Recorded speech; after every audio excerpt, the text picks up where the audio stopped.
Jehovah's Witnesses often publish articles emphasizing values like love, respect, and compassion.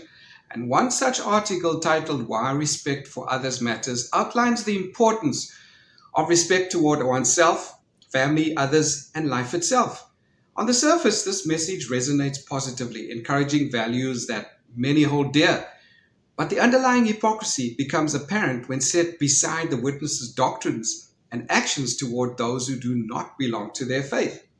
And there is dissonance between the ideals expressed in the article and the actual policies and teachings of the Jehovah's Witnesses, particularly in regard to non-members and former members.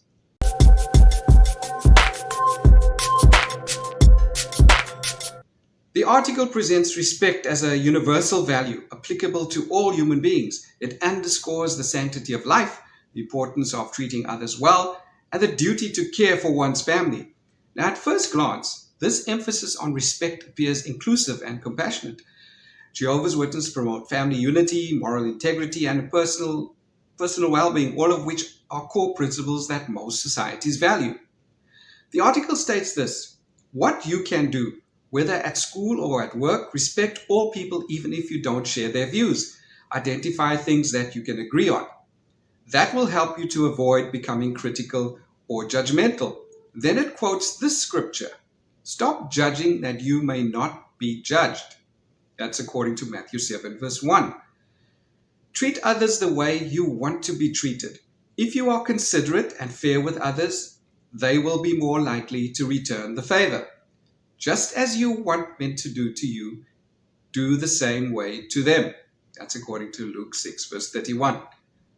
Be forgiving, give others the benefit of the doubt by overlooking unkind words or actions. The insight of a man certainly slows down his anger, and it is beauty on his part to overlook an offense. However, beneath this exterior lies an exclusivist ideology that contradicts these values. The witnesses believe they are the only true Christians and hold the truth, a belief that directly impacts their attitude toward others, particularly non-believers or ex-members. And this worldview restricts the applicability of their teachings on respect, turning what might seem like universal values into conditional ones. And one of the clearest examples of this hypocrisy is the Jehovah's Witnesses' practice of shunning or removal from the congregation, as they now call it. Those who choose to leave the religion, even if they are family members, are often cut off completely. Shunning requires members to avoid all social interaction with former members, including close family, unless absolutely necessary. Former Jehovah's Witnesses face emotional isolation, loss of familial support, and often psychological trauma. For a religion that teaches respect for family, this practice is contradictory. Family is often touted as a cornerstone of moral life, yet the witnesses actively undermine family bonds when a member chooses a different belief system. And this practice can break apart families, turning what should be a safe space for love and respect into a source of pain and isolation. For the organization to preach respect for family while enforcing such severe policies toward ex-members highlights the inconsistency between their words and their actions. Another inconsistency is the Jehovah's Witnesses' view of those outside of their religion.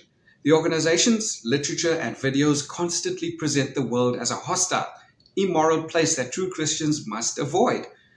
They are often warned to avoid close associations with worldly people, non-believers, as they could lead them away from the truth. This division is not just a mild encouragement to be cautious. It's a core teaching of the faith. Witnesses are taught to be distrustful of outsiders, whom they often view as spiritually or morally inferior. For an organization that claims to respect all life, this teaching fosters a sense of moral superiority and, paradoxically, a lack of true respect for those who don't share their beliefs. And the article section on self-respect might seem innocuous, emphasizing the importance of leading a moral life, avoiding harmful behaviors, and valuing oneself. However, witnesses are often discouraged from independent thinking and personal exploration. The organization has a well-documented history of controlling its members' decisions on health, education, and even employment, imposing strict rules that restrict autonomy. For example, Jehovah's Witnesses are prohibited from accepting blood transfusions, even if it is a matter of life and death. And this policy has resulted in countless avoidable deaths, raising questions about the organization's real commitment to the sanctity of life. While they claim to value life and personal respect, the stance on blood transfusions and other medical treatments reveals a disregard for personal autonomy. Their approach to respect, family, and self has a significant impact on mental health. Their policies can lead to isolation, stress, and depression, and members have been discouraged from seeking mental health support outside of the organization. And often, any signs of depression or doubt are treated as weaknesses or a lack of faith. For an organization that advocates respect for life, the disregard for the mental and emotional well-being of its members is glaring. A person struggling with doubts, for instance, may be encouraged to suppress their feelings or avoid addressing them openly. Those who persist in questioning the beliefs often face disciplinary action or expulsion, which can be emotionally devastating. The pressure to conform, combined with the threat of being shunned, creates an environment where self-respect and personal development are not truly possible. And the article's emphasis on compassion toward others also falls short when contrasted with the witnesses' treatment of those who leave or dissent within the organization. Compassion, like respect, is extended only to those who conform to the group's rules and beliefs. Individuals who leave are labeled as apostates and treated with suspicion or outright hostility. The organization's literature and videos often portrays apostates as dangerous and malicious, further alienating members from anyone who has chosen a different path. And by branding dissenters in this way, they effectively deny them the compassion and respect that the organization professes to value. And this selective application of compassion and respect reveals a deeply conditional approach that conflicts with the universal values espoused in the article. The article may suggest respect for others' beliefs and recognition of their right to life and dignity. However, witnesses are taught that all other religions are false and part of a system condemned by God. They actively work to convert people from other faiths, often in ways that show little respect for the individual's current beliefs. And Jehovah's Witnesses are also discouraged from celebrating holidays, participating in interfaith events, or even attending other religious ceremonies out of respect, as such acts are considered spiritually dangerous. And this exclusive mindset further demonstrates the organization's lack of genuine respect for the ways of life. For a group that claims to honor the concept of respect for life and others, their mission to dismantle and replace other belief systems with their own suggests a contradictory attitude toward religious tolerance and respect. Another area of hypocrisy is the witness's inflexible stance on doctrine, regardless of individual circumstances.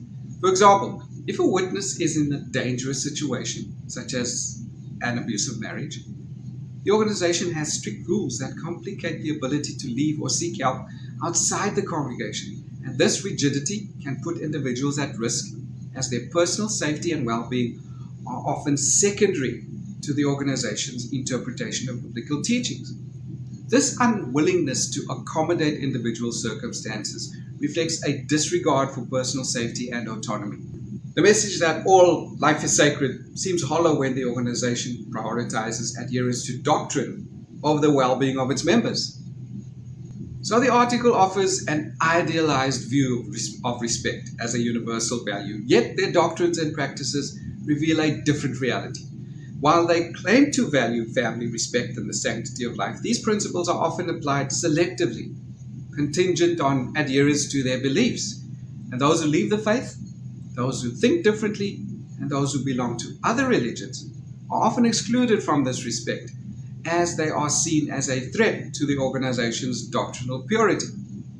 And this hypocrisy has real consequences for members and non-members alike, leading to broken families, psychological harm, and even loss of life.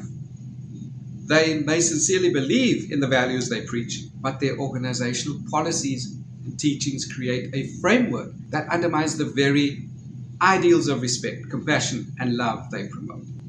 True respect for life should be inclusive, extending compassion and understanding to all individuals, regardless of their beliefs or their choices.